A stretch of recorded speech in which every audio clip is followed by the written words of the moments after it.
الحمد لله أحمده واستعينه واستغفره واستهديه. أشهد أن لا إله إلا الله وحده لا شريك له، له الملك وله الحمد، يحيي ويميت وهو على كل شيء قدير. وأشهد أن محمد عبده ورسوله أرسله الله سراجا منيرا وضايا إلى الصراط المستقيم، صلى الله عليه وعلى آله وأصحابه أجمعون. أما بعد، عباد الله، أوصيكم أولا ونوصي بتقوى الله عز وجل، فإنه خير ما أوصى به مسلم المسلم أن يحضه على الآخرة وأن يأمره بتقوى الله عز وجل. عباد الله، إذا هجروا ما هجركم الله نصاه، من يصلح الذي بينه وبين الله يصلح الله أمره، يصلح الله أمره في الدنيا والآخرة. وقال تعالى: فمن يتق الله يجعل له مخرجا ويرزقه من حيث لا يحتسب، ومن يتوكل على الله فهو حسبه. وقال أيضا: ومن يتق الله يجعل له من أمره يسرا. عباد الله، إن شاء الله أنا معكم على حديث واحد اليوم من حديث نبيكم محمد صلى الله عليه وسلم، سنستجل من تحت ظلها إن شاء الله. أرصدكم الله وإيانا وأجعلنا من أهل الجنة، آمين. الحمد لله. أمبي مستان أمبا ولمن أمبا بركة أحمده أمبا تنو أكان غني تنو مني واستعينه بيد من الله سبحانه وتعالى فيه أكان دمانك كونيا بلا جلنا واستغفره بي يفضل الله سبحانه وتعالى فيه ألك يفنما أنا بلا جلي واستهديه كندا بي الله تعالى بلو أمبي كندا جني الله تعالى فيه ألك أمبي جن كندا. وأشهد أن لا إله إلا الله أمبي سراج الله تعالى كالبانتيا مساولتي من كان غني باتي نمك الله سبحانه وتعالى لا شريك له، جنيغونتي الله تعالى بارلا سانكبالا دمكولا هذا ما ديون كدنا أني جينا وكدني أني دام فين بلا جري، له الملك وله الحمد. مسايا الله تعالى لتاي أني تانو دفعلني الله تعالى لتاي أمبا تانو أكان غني تانو مينيه وهو على كل شيء قدير. الله تعالى فين بلا جري سبي الله تعالى دي. وأشهد أن محمد عبده ورسوله أم بسلا جوالك يا محمد كفالة دكا جوند دو جونيا تمنين كو في الله دكا تشيدني أرسله الله سراجا منيرا. الله تعالى أيالك رسول الله عليه وسلم وأياك تشيدني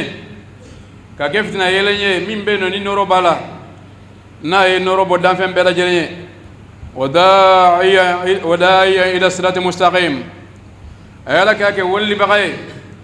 كتا كندا سلاما كتا سلانا سلام انترندو كتا رجانا دونيما. أمبي الله تعالى دلي على كامبير جنكي على كلا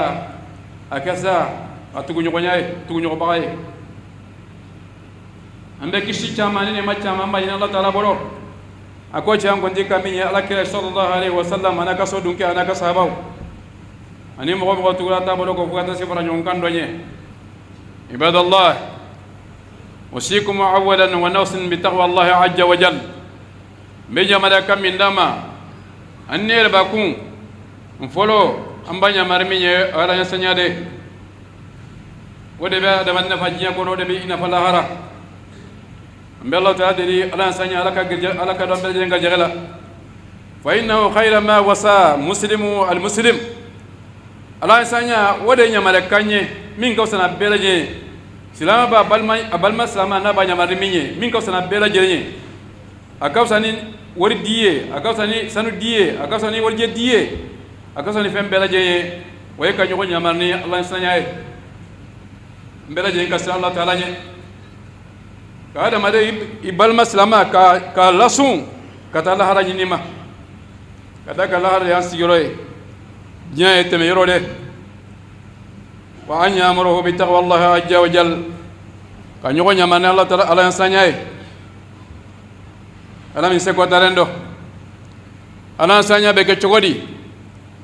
al khawf min al jarid masasan ko tale min ban sanfe an kasra Allah taala nye wal amal bi tanzil ka baraka ni jigni fenye min qur'ana bani ka baraka na shira be la jeri an ganjila ja an ga qur'an shari'aw an go nyanyini an ga tugo ko kisi sirabe odela wal sidadi yawma rahil ani killabe dom min be no minam be ta ka bojinya kono kata Allah hara ambe kelen ganna kamire wodona dom min be no ni chefui adama de sebela jembana chefui tiye etika bolo konta etika 5 korta odo mo de bitan no ibla yomi ibende we do min ibe mleke kasanke kono ka bonni ni jinsoni kono ka dibla kabu kono odo oye ko banne pew na soro man manke o ya banne ni man tsaka ke kabu kono tukuni ambe Allah ta dedi wodo ala ka kinga no ya donye ala ka ka la fa donye ala ka sutura donye wodo ala ka sutura kono na nyana mo mbolo do waya nyala ye to tinya tukuni na tiana mo mbolo wotanya tukuni ambe Allah ta dedi ala ka nya ambolo wala ka tiya mbolo ibadallah bal maslamau ra'ajulu ma hajalakum Allah wa nafsa ay sira fenye Allah taala ya la sira fenye kabair bakuna ay sira ide ay sira Allah taala nye gundoni bange bela jere Allah taala kanya mana ko la batu Allah taala am fatali kaboma anga jino majna kaboma ibadallah bal mau man yaslu alladhi bainahu wa bain Allah ni mo min yedde ge femi mbini Allah taala nyogonje la yidu min mbini Allah taala nyogonje ni adlan Allah taala ka fa Daudi isema na ke minye sunna wala ka bara ke chogola Allah taala abika nya ko nyaw anika la ko la hara ko nyaw aba bela yenya aba bela jen no ya ambe Allah taala de ala kan gadnya ko nyaw wana la haram ko nyaw wala ka bela jen no ya qala Allah ta'ala masako masami sen ko talendo فمن يتق الله يجعل له مخرجا ويرزقه من حيث لا يحتسب نسرنا علاني نينغالون تالا اسرنا بي علاني الله تعالى بي بودا ديما كبوي كا غيلا كو كنغنا بيدا يينا الله تعالى بي غالجغلاتي يي كبو يورو لا يما سيغنا كبو بي غالجغ سرو يومي الله سانيا دبو لا سي ادم دم ماجيا كونو الله هذا فنا الله نيا سانيا ودي بي جونكي سي كبو تسما دونيما ومن يتوكل على الله نيمو بي ني ديدا alaka ningalon tala e jigi dalembe alaka fa huwa hasibuhu ka konya bela jembe Allah taala de boro nimo ko be ka konya be dona Allah taala boro e ka ko foyte tiya wa qala ta'ala ومن يتق الله يجعل له من امره يسرا الله تعالى ko nimo ko be nisra Allah taala ningalon tala few e ka konya bela jere Allah taala banno ya ambe Allah taala deli alaka ka konya ala ko no ya nimbela jembe srodi fen jumanye waya ala yasanya embal mau angkasra Allah ye gundoni bange bela jelena ibadallah insyaallah nallahu taala jelena amana ni dole kanye kala sama de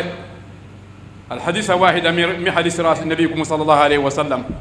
hadith kele kabo Allah ka hadith wala nano de ambe baroko ka insyaallah ambe awasigo sumakoro wa sambe ska sumasoro chogomi Abdullah ibn Abbas radiyallahu anhu alde hadith Allah kali kaba Allah sallallahu alaihi wasallam قال أكو قام فينا صلى الله عليه وسلم يوم بموعد أكو دون الله صلى الله عليه وسلم جوراني يوانشي واجلك سنفي أبيك واجلك أكو واجلك كنو الله كلا كم يا أيها الناس أمغوا أمغوا بلاجلي إنكم محصورون إلى الله تعالى هفات نورات غرلا كما بدانا أول خلق نعده وهذا علينا إن كنا فاعلين. أقول لك يا صلى الله عليه وسلم أجورا وني يقول دون لا أنا كذا كبكو ما فو نسامبا ويه ميو واجو نيندو ودو أينيا كمانيا سي آدم أدم بلا جلما أقول آدم أدم أو أبلا جلما فرانيون كاتا الله تعالى في سيكا فويتالا demi se mo koroba che muso bela jere mena faranyonka kanya kata Allah taala fi sika foi taala choga nyumanya hufatun sena ngoro ado samate moshi sena bebo abul kono kasange min idona kono abere yentigera kage boy ando adama le mbo farso gansa foi tabla sena ngolo samarate sena abebo ni njogo dela oratun abela ye lawra be kenema chewoni muso bela jeles minite mgoshila sutra foi te no nabe mgoshila ambebo kabul ko ni njogo dela kanyasi qiyama keneka غورلا بلا جدي يولا تشوغمي كاسروي ما سيجينجي كورو ادو يبولو تشوغ دلا يبولا حلا دلا كما بدانا اول خلق ينافع دامنا دامنا تشوغمي نعيدو امسكا وتشوغ دلا وهذا علين الله تعالى كوني لا يدو انك الله تعالى ان كنا فاعلين انك الله يدو امباكه ina fa ya ko suratul anbiya ko no chogomi ayan kemene ayan sabana ayini kuma foka kuma ndafa ala kira kuma ndafa ni ayani ala namu tinyade do inna awwal alqalaiq yaksha yawm alqiyamah dan vem bela jelen farlambe jonka mo folo min be no ni fele bo be takadama qiyamah keneka ibrahim khalil rahman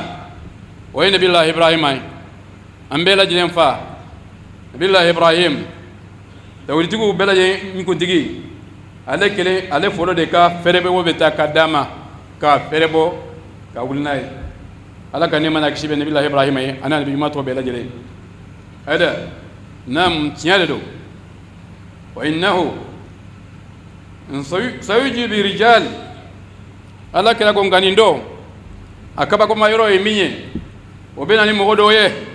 mi ummati kabo muhammad mantonna kabo nek muhammad mantonna wa yukhaju bi mujati simali wa min anim mana numan kere fan felala o be mina kini yan fanna mana numan yan fanna o be mina la harabe la jena on bo siri jurgola on bo fufu no fe fa aqul ya rab ashabi ala kira muhammadu ko ni nyen mo nyen no be ko mina la haramina ani gilamina be dam magaji kata ma fe mba fo ntigi ala ne jabe mo mun mi ato fleni nye bayinam kam muhammadu kam manton yede ne kam muhammadu kam manton le fleni o be kam mina ni mina ko geliala ni mina ko jugala no silembe jirola no be fu nun kalo sanfe no be to ko jahanaba ko no o inne kam muhammadu manton yede ويقال لي ملكه البنجابي نالا زكانيا ملكانيا وبافما وبابا لك كما صلى الله عليه وسلم انك لا تدري ما حدثوا بعدك الا كما مريدا كو ايتا كلام نوني من دامنا دينا كونيا لا يتلين كوفي ايتا كلام دي بدلوا وخير ويدينا فالي ويا يلما تشكو من كدوي ويه دينا be wori ye ni dungoma kadina ke karamo taye kake somo taye akari yoye chugami we dina bara o chugadila etalen ko fe wadi na ken ko de ka dunga dinan bani ko alaki sallallahu alaihi wasallam فأقول كما قال العبد صالح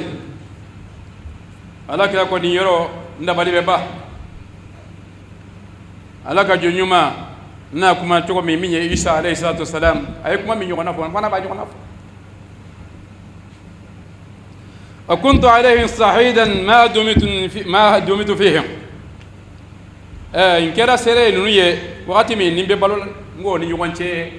waye minke nyuma namba kalama waye minke juma namba kalama ngam fatla to mi waye minke Allah ta ba kalama ni ya fara waye ka jonye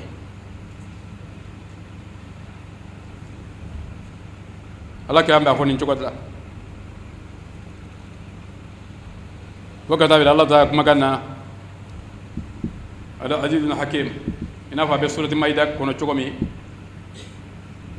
أيان كمني أيان تاني ورمولا نه أيان كمني أيان تاني شيء أو مثلا كمان إن دافع لمبينو فيقال لي أبي فوني يورلا إنهم لم يزالوا مقتعدين على أخابهم وإذا فارقتهم ولا كلام هم وليت كلامه nuye bara min ke o mawli no be segi dina kono o be ka dina yelema o be ka yelema o be sey kofe ala ki dina to haramina o be ka bala o be ka faraka o be ka bala ka beni dongoma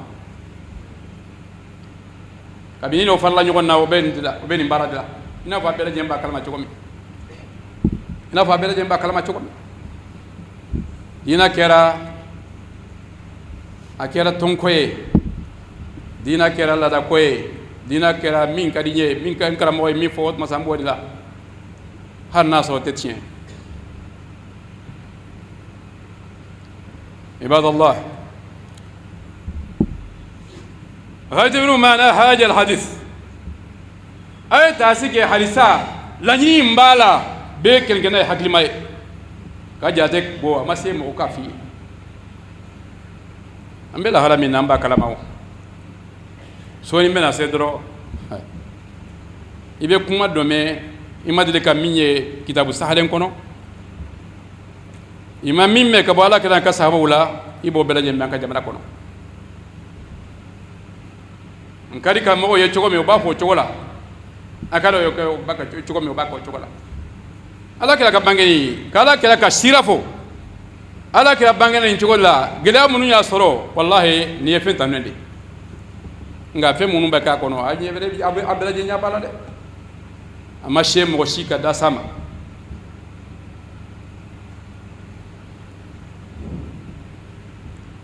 شطرون وستسمعون أبنا مي فين بفوني واتي من با كباكويا ولكن عليكم تعملون بسنة نبيكم محمد صلى الله عليه وسلم على حقيقة تنزيكم من عجاب النار nga memin fawiye ay barake ni Allah ka sunna tiya erla hakika erla ka nyini ka do ka barake nae kisi bode dal no ta to bela jen ho hawode asi salente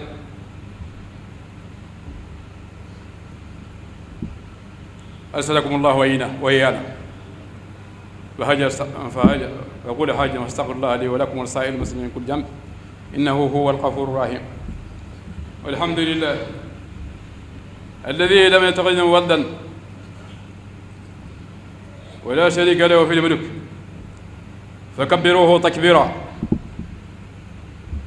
يقول هو الله أحد الله الصمد لم يلد ولم يولد ولم يكن له كفوا أحد وصلى الله على المبعوث رحمة للعالمين محمد صلى الله عليه وسلم ambe masano amba woli man amba barakada ala min beno nama kuma sedema je nyogon tala kam mara kono abenyina fa kala bunya kan ngali bunya bi yembal maw Allah taala kenen perido lam yalidi wala yulad ama bange mo ma bange ma fem bange de me bagatala ambe siraju ala kila Muhammad sallallahu alaihi wasallam al-mab'uth rahmatan lil alamin akira hinaye la fiaye dan fen bela jilema adama den kele de ibadallah wal wajib علينا أن نتحول الورق من أبازي أنغانغا يلما كذا لا هلا كتشوغا لا هلاوكا وقتي كتشوغا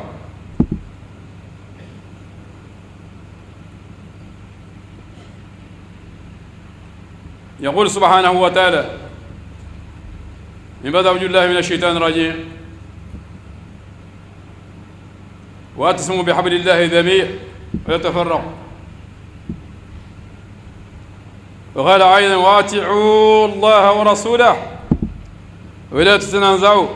وتفصلوا وتذهبوا ريحكم واصبروا إن الله مع الصابرين. نوجه هذه الآية إلى مالي أبي واجب أنك باجي أمبا يلما هل ناصر منشا أو أنك بارك ونوكفو anga do folina ka do folina way wajibi anka la halake chugoya ambe kuma kanyirma Allah taala walike Allah taala ko ayam bela je nyamala ko anga juba kelemina an bela je kamina nyon fe wa islam ko de anga Allah taala ka dina mina ka baraka nay aka nafara o haka ja o chugo de la abenyasi jamana de fana bela jilemma bela jilen kata sira kelen fe aka nafara wati Allah wa rasul ay ala batu ka chiden batu wala tanadau aka na fungo nyonya aka kola no kala do fatafassalu abe jito ya ambe stra wataje ruhukum fangami mbala hankam fangami abetqa wasbiru inna Allah ma sabirin ay sabali Allah taala fa lembe sabal baka kambal maw maliyon ay sabali ankaro dakelen fi aka ke kodon bawiye ni wati ambe wati min kono opposant ka kibadate isa ay sabali aka jamane makara ay sabali juguba juguba kofe juguba ni nyogonche e muna be fungo nyogonya ay sabal saka ke hagli mawi ni ame mbeni nyini abeso la fi ale be naso jugube malino fe bi no te malino fe hagli mabbe la jimbe bakalama tibabu wa no fe ani jamana mumbe danche bo min ye Senegali ni awa penga min ye Senegali ni Côte d'Ivoire ni awa a Niger ni a Mauritanie ni bela jelem bakalama kuma mumbo dakono bela jemba kalama anye damma fana nye opposant nye majorité kiba na faj mabenna ataka jamal makara ay sabadanga ko ko mbaxoy ni jugube malino fe note malino fe bela jemba kalama anka parti ko ntoy ambela jenge ke parti kelenye waye parti jumanye marika parti fonko nyonya wate nyoko sama wate ambe wati mina koy ni mo mba fama e ko fama ni mo famuya ni tale kasrabe danga bi sorode wallahi anta nyeto opposant si bolo no betulun ke jamana nye aw akadro jamana ma aw mo damado abesga jamana ka hele ci chogodi nanye mo soro mo mi mbeno nanjige baga ka fo nunu ye tiati wuye anganga joko fede kanka jamana makara maintenant to golu kele ambe seri juguma ambe la jenga jugu amba nyina fe bela jenga ke hakli may Umar radiyallahu anhu qala Rasulullah sallallahu alaihi wasallam ala akhbarukum biqiyar umra'akum وأسرارهم خيارهم الذين تحبونهم ويحبونكم وتدعون لهم ويدعون لكم إسرارهم وصلال أمراكم الذين تبغضونهم ويبغضونكم وتلونهم ويلونكم أخرجه الترمذي. نسا بكني كويا ملك صلى الله عليه وسلم وكو مربعو بنا أو مرا يعني انت كنا فني داما منوnya nyuma uye meno fawiye mununya juguma uye ne mahamud bena fawiye o nyumanye mo jumanye nyamo jumande kodo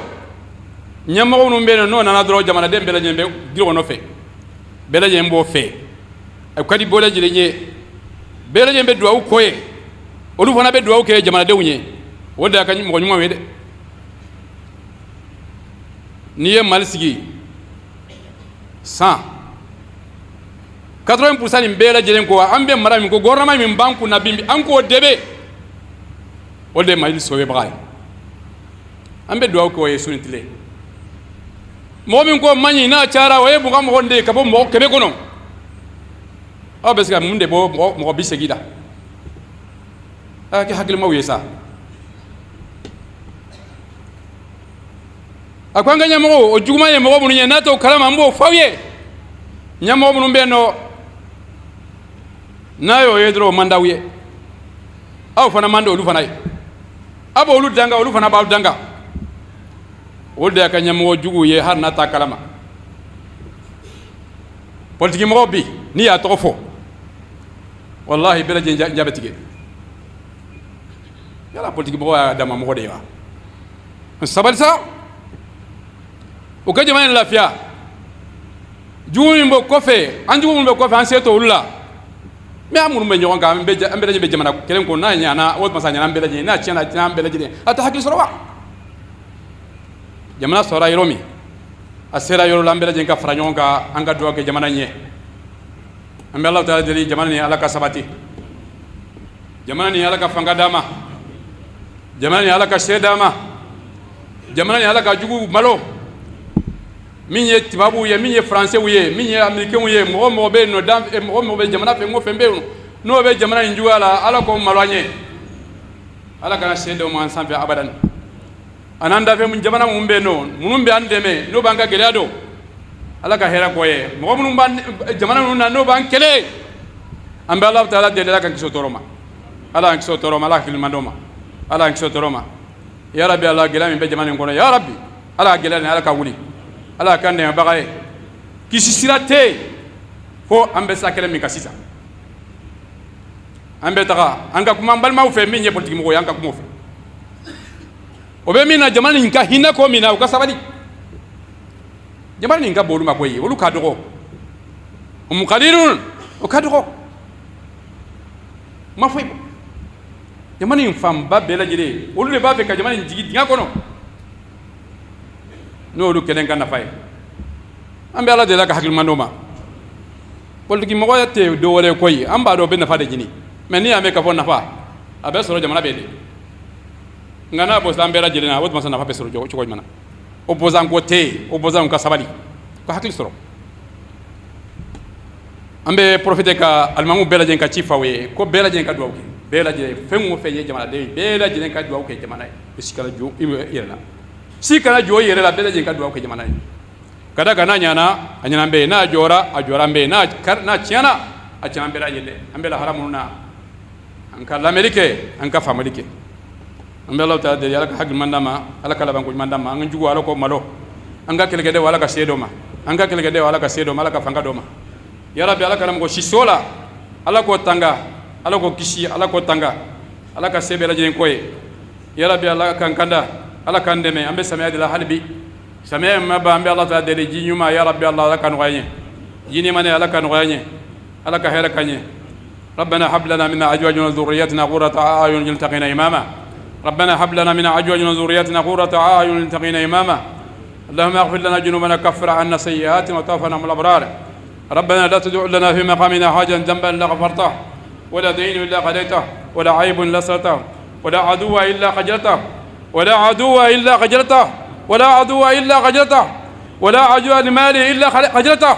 ولا عدو في السر ولا علانية إلا خجلته يا رب العالمين اللهم كن لنا ولا تكون علينا فانصرنا ولا تنصر علينا، ومكر لنا ولا تمكر علينا، وهدينا واشر هداي يا رب العالمين. يا إله الأولين والآخرين، لا رب لنا سواك ولك عباد أمثال كثير، لا رب لنا سواك ندعوه واستجيب لنا،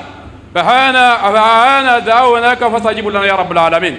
اللهم كن لنا وتكون علينا، اللهم أرجو جهورنا إليك وأمد أيدينا إليك فلا تردنا خائبين يا رب العالمين. اللهم نعوذ من جهد البلاء وذلك الشقاء وسوء القضاء وسمة الأعداء. يا إله الأولين والآخرين، ربنا آتنا في الدنيا حسنة وفي الآخرة حسنة وقنا عذاب النار. اللهم أعز الإسلام والمسلمين وأذل الشرك والمشركين والكفار الكافرين ودمر أعدائك أعداء الدين، واجعل هذا البلد آمنا مطمئنا رخاء وصائر بلاد المسلمين يا رب العالمين برحمتك يا أرحم الراحمين. اللهم اغفر لنا ولموتنا ولجميع موت المسلمين الذين صعدوا لك بالوحدانية ولنبيك برسالة وماتوا على ذلك. اللهم فاغفر لهم وارحمهم، اللهم نقيهم من الذنوب والخطايا كما ينقى الثوب من الناس. اللهم جازهم بالحسنات إحسانا وبالسيئات عفوا وغفرانا يا رب العالمين. وصلى الله على سيدنا محمد وعلى آله وصحبه وسلم. سبحان ربك رب العزة عما يصفون والصلاة والسلام على المرسلين والحمد لله رب العالمين. قوموا إلى صلاتكم يرحمكم.